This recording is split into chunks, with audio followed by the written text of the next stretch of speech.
استفدتش نهائي من الاكل. فبالتالي لما بسوي الاكل على زي ما بنقول على البخار، فانا هنا الاكل بتاعي بيبقى متصل بالاملاح والفيتامينات اللي موجوده فيها، فبالتالي انا الجسم بيستفيد. حتى طعم الاكل بتلاقيه كويس جدا مختلف. زائد ان انا لو عندي ضغط، عندي حاجه، مش محتاجه اضيف ملح على الاكل بتاعي، لان هو اوريدي حافظ على الاملاح الطبيعيه اللي موجوده جوه الاكل بتاعي. من القطع اللي نازله معانا الكسرول دي اللي هي 2.8، دي انا بقدر استخدمها كحله، بقدر استخدمها كشوايه، بقدر استخدمها ان احمر فيها، لانه زي ما انتم شايفين هي عامله زي السيتوز شويه، الارتفاع بتاعها مش عالي. تمام. التصميم الجديد اول حاجه انه احنا هنا هتلاحظوا انه في بومبي، بعدين في حته ستريت. تمام.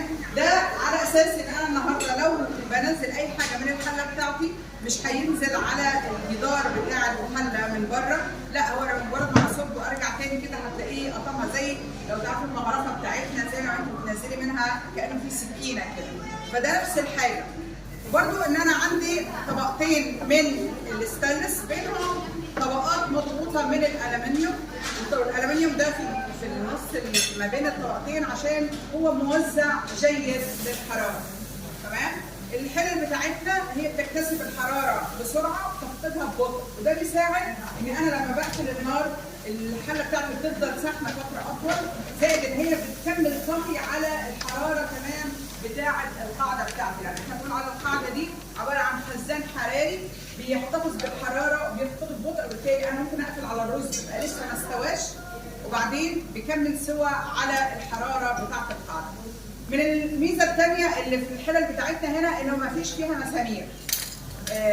الشاف سيريس كانت الاول الايدين وده بيكون فيها هنا مسامير، لا هي كابس مكبوسه الايدين من بره كده زي ما انتم شايفين، فبالتالي انا ما عنديش مسامير جوه الحله بتاعتي، ودي ميزه في التنظيف وده بتبقى افضل اسهل.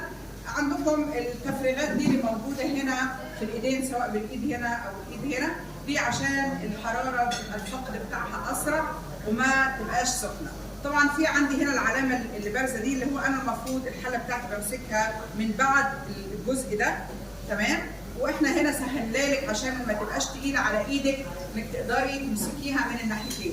حتى الوok اللي نازل جديد عندنا نازل بايدتين بحيث ان انت تقدري يبقى سهل عليكي وما يبقاش تقيل على ايدك. دي فعلا جميله قوي لان ممكن كمان عشان عاليه السنه عن السدود بتاعتها ان هي بتستخدمها كسرول وسدود كمان الاثنين. بالظبط. انا يعني دي انا عملت فيها كيكه، عملت صينيه يعني بالظبط. تقدري تستخدميها اكتر من استخدام. الوok على فكره برضو عندنا اللي نازل جديد هو 4.5 تقريبا او 4 سوري 5 القاعده بتاعته عريضه يعني اعرض من القديم يعني ده، زائد انه برضو القطر يعني القطر القاعده هو كده. تمام. ليه ايدتين برضو، وليه بروز اللي هي زي اللي موجوده في الطاسه اللي بتشتغل فيها فاطمه دلوقتي، ليها البزابيز دي على اساس انك لو استخدمتيه كشوي او استخدمتيه كتحمير ما بيخليش اي حاجه تلزق فيها وبتوزع الحراره بطريقه مناسبه. ف بجد قطع حلوه قوي ومميزه.